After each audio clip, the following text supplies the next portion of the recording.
ନମସ୍କାର ଦର୍ଶକ ବନ୍ଧୁ।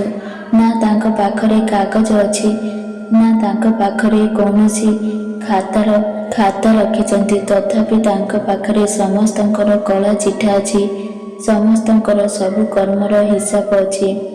ସେ ସବୁ କର୍ମର ଫଳ ଦିଅନ୍ତି, ଟିକେ ଡେରିରେ କିନ୍ତୁ ଉଚିତ ଦିଅନ୍ତି, ଯାହାକୁ ଭଗବାନ କହନ୍ତି। ଗାଁରେ ଜଣେ ଝିଅକୁ ସମସ୍ତେ ଅଲକ୍ଷ୍ମୀ, ହତଶ୍ରୀ ଏପରି ଅନେକ କିଛି କହନ୍ତି। ଏପରି କହନ୍ତି, କେଉଁଠି ତା ମୁହଁ ଚାହିଁଲେ ଅନ୍ନ ଛଡ଼ା ପାଣି ମିଳେ ନାହିଁ। ଦିନଟି ସମ୍ପୂର୍ଣ୍ଣ ଅଶୁଭ ହୋଇଥାଏ। ଦିନେ ରାଜା ସେହି ଝିଅକୁ ନିଜ ଦରବାରକୁ ଡାକିଲେ ଏବଂ ତାର ମୁହଁକୁ ଚାହିଁ ଜଙ୍ଗଲକୁ ଶିକାର କରିବାକୁ ବାହାରିଲେ।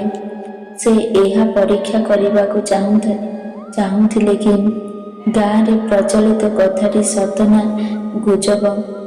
ଜଙ୍ଗଲରେ ଅନେକ ସମୟ ଘୂରିବା ପରେ ସିଏ ଗୋଟିଏ ବି ଶିକାର କରିପାରିଲେ ନାହିଁ। ସେଥିପାଇଁ ଅନେକ ଚିନ୍ତିତ ଥାଆନ୍ତି। ସେହି ଚିନ୍ତା କାରଣରୁ ସେ ମଧ୍ୟାହ୍ନ ଭୋଜନ ମଧ୍ୟ କରିନଥିଲେ। ହଠାତ୍ ତାଙ୍କ ସାମ୍ନାକୁ ଗୋଟିଏ ହରିଣ ଆସିଗଲା। ରାଜା ସେହି ହରିଣ ଉପରକୁ ତୀର ଛାଡ଼ିଲେ, କିନ୍ତୁ ତୀରଟି ହରିଣକୁ ନ ବାଜି ଜଣେ ସାଧୁଙ୍କ ପାଖରେ ଥିବା ବୃକ୍ଷକୁ ବାଜିଲା। ରାଜା ଏବେ ଡରି ଡରି ସେ ସାଧୁଙ୍କ ପାଖକୁ ଯାଇ କ୍ଷମା ମାଗିଲେ। ସାଧୁ ଜଣକ ମଧ୍ୟ ତାକୁ କ୍ଷମା ଦେଇଦେଲେ। ଏବେ ସଞ୍ଜ ହୋଇଯାଇଥାଏ। ରାଜା ଏପର୍ଯ୍ୟନ୍ତ ଜଳ ମଧ୍ୟ ସ୍ପର୍ଶ କରିନଥିଲେ ଏବଂ ନିଜର ଅସାବଧାନତା ପାଇଁ ସାଧୁଙ୍କର ଜୀବନ ଯାଉ ଯାଉ ରହିଗଲା। ଏପରି ଚିନ୍ତା କରି ତାଙ୍କୁ ଲାଗୁଥାଏ କି ଗାଁ ଲୋକ ସେହି ଝିଅ ବିଷୟରେ ଯାହା କହୁଥିଲେ ଠିକ୍ କହୁଥିଲେ। ସେହି ଝିଅଟି ସମ୍ପୂର୍ଣ୍ଣ ରାଜ୍ୟ ପାଇଁ କ୍ଷତିକାରକ। ସେଥିପାଇଁ ସେହି ଝିଅକୁ ମୃତ୍ୟୁଦଣ୍ଡ ଦେବା ଆବଶ୍ୟକ। ଏପରି ଚିନ୍ତା କରି ଫେରିବା ପାଇଁ ତତ୍ପର ହୋଇଥିବା ସମୟରେ ସାଧୁ ଜଣକ ପଚାରିଲେ, କୁହନ୍ତୁ ରାଜନ, ଆପଣ କେଉଁ ଚିନ୍ତାରେ ଅଛନ୍ତି? ରାଜା ଏବେ ତାଙ୍କୁ ସବୁ କଥା କହିଲେ ଏବଂ ପଚାରିଲେ, କୁହନ୍ତୁ ସାଧୁ, ଏପରି ଝିଅକୁ କିପରି ଦଣ୍ଡ ଦେବା ଆବଶ୍ୟକ? ସାଧୁ କହିଲେ, ରାଜନ, ଏଥିରେ ସେହି ଝିଅର କିଛି ଦୋଷ ନାହିଁ, ସବୁ ଦୋଷ ଆପଣଙ୍କର। ରାଜା ପଚାରିଲେ, ତାହା କିପରି ସାଧୁ? ସାଧୁ ଉତ୍ତର ଦେଇ କହିଲେ, ରାଜନ, କାହାରି ମୁହଁ ଅଶୁଭ ହୋଇନଥାଏ। ଯେଉଁ ଈଶ୍ୱର ଆପଣଙ୍କୁ ଗଢ଼ିଛନ୍ତି, ସେହି ଈଶ୍ୱର ମଧ୍ୟ ସେ ଝିଅକୁ ଗଢ଼ିଛନ୍ତି। ତେବେ ସିଏ କାହାକୁ ଖରାପ କିପରି ଗଢ଼ିପାରିବେ? ଗାଁର କିଛି ଲୋକ ନିଜର କର୍ମ ପାଇଁ ଦଣ୍ଡ ପାଉଛନ୍ତି। ସେମାନେ କ୍ରୋଧକୁ ଶାନ୍ତ କରିବା ପାଇଁ ଜଣେ ନିରୀହ ଝିଅ ଉପରେ ଦୋଷ ଲଦି ଦେଉଛନ୍ତି।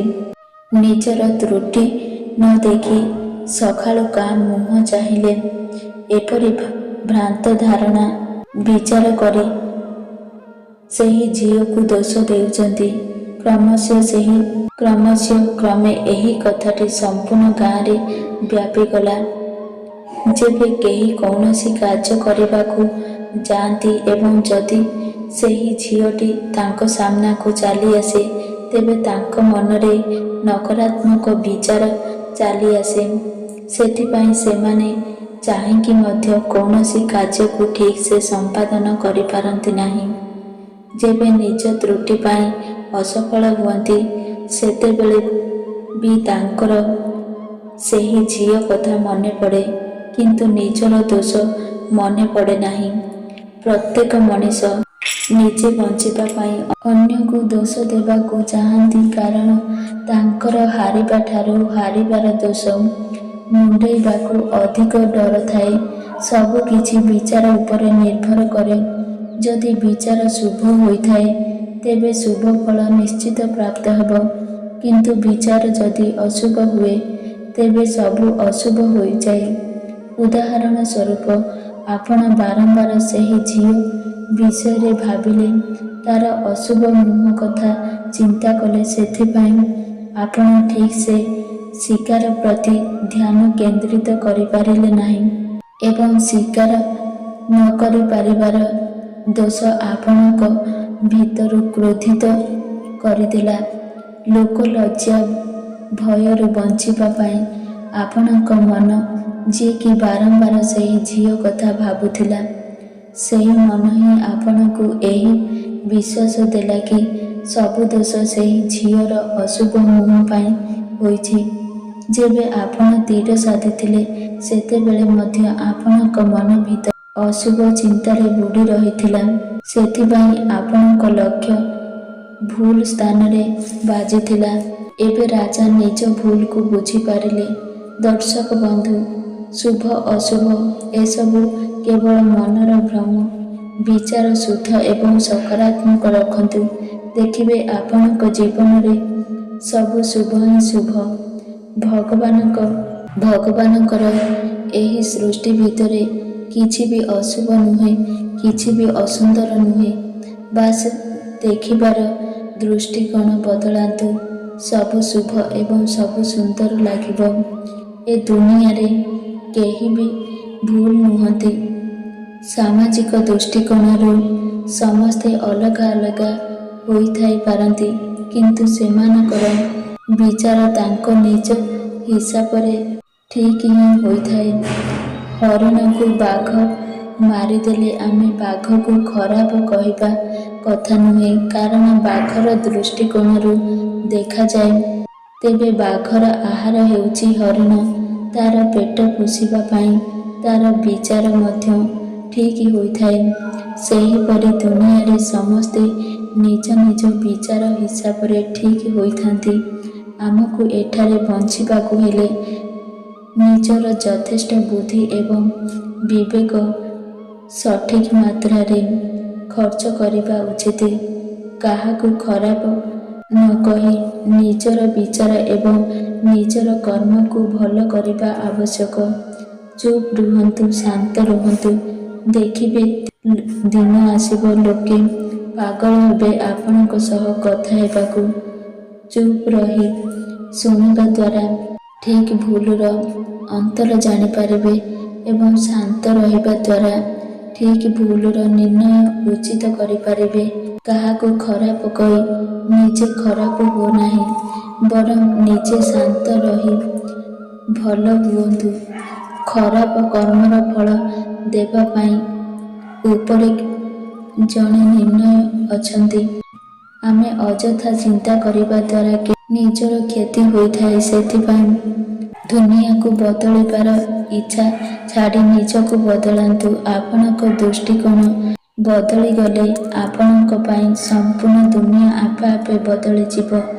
ଜୀବନରେ ସବୁ ଦୃଷ୍ଟିକୋଣର ଯଦି ଦୃଷ୍ଟିକୋଣ ଉତ୍ତମ ହୋଇଥାଏ, ତେବେ ବେକାର ଜିନିଷର ବି ଉତ୍ତମ ପରିଣାମ ନଜର ଆସିବ। ଯେପରି ଜଳ ଯଦି ଖରାପ ହୋଇଯାଇଛି ତାକୁ ଆମେ ପିଇବା ନାହିଁ, କିନ୍ତୁ ତା ଦ୍ୱାରା ନିଆଁ ଲିଭାଇ ପାରିବା। ପ୍ରତ୍ୟେକ ଜିନିଷର ନିଜସ୍ୱ ପ୍ରତିଭା ରହିଛି, ଏହା ସତ। ଚପଲ କେବଳ ପାଦରେ ପିନ୍ଧିବା ପାଇଁ, ତାକୁ ମୁଣ୍ଡରେ ମୁକୁଟ କରାଯାଇ ପାରିବ ନାହିଁ, କିନ୍ତୁ ମୁକୁଟ ପାଦରେ ଚପଲ ମଧ୍ୟ କରାଯାଇ ପାରିବ ନାହିଁ। କିନ୍ତୁ ଏହି ଦୁଇଟି ଜିନିଷର ଅଲଗା ଅଲଗା କାମ। ମୁକୁଟକୁ ବଡ଼ କରିଦେଇ କେବଳ ଚପଲକୁ ଛୋଟ ଭାବନ୍ତୁ ନାହିଁ। ମୁକୁଟ ତ କେବଳ ମୁଣ୍ଡର ଶୋଭା ବଢ଼ାଏ, କିନ୍ତୁ ଚପଲ ପାଦର ଶୋଭା ବଢ଼ାଇବା ସହ ପାଦକୁ ସୁରକ୍ଷିତ କରିଥାଏ। କୌଣସି ବି ଜିନିଷ ଅଯୋଗ୍ୟ ନୁହେଁ, କୌଣସି ବି ମଣିଷ ଅଯୋଗ୍ୟ ନୁହେଁ। ଏସବୁକୁ ଅଯୋଗ୍ୟ ବନାଇଥାଏ ଆପଣଙ୍କର ବିଚାର।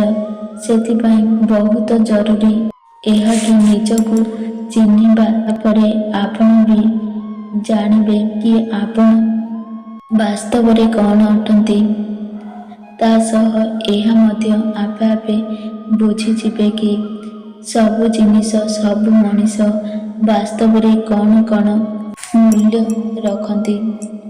ଯେତିକି ସାଙ୍ଗ ଜରୁରୀ ସେତିକି ଶତ୍ରୁ ବି ଜରୁରୀ। ସାଙ୍ଗ ସଫଳତା ରାସ୍ତାରେ ସାଥିରେ ରହେ, କିନ୍ତୁ ଶତ୍ରୁ ଈର୍ଷା ଏବଂ ଜିଦକୁ ନିଆଁ ପରି ଜାଳି ଆମ ପଛରେ ସଫଳତାର ରାସ୍ତାରେ ପ୍ରେରଣା ଦିଏ। ଯେତିକି ହସିବା ଜରୁରୀ ସେତିକି କାନ୍ଦିବା ଜରୁରୀ।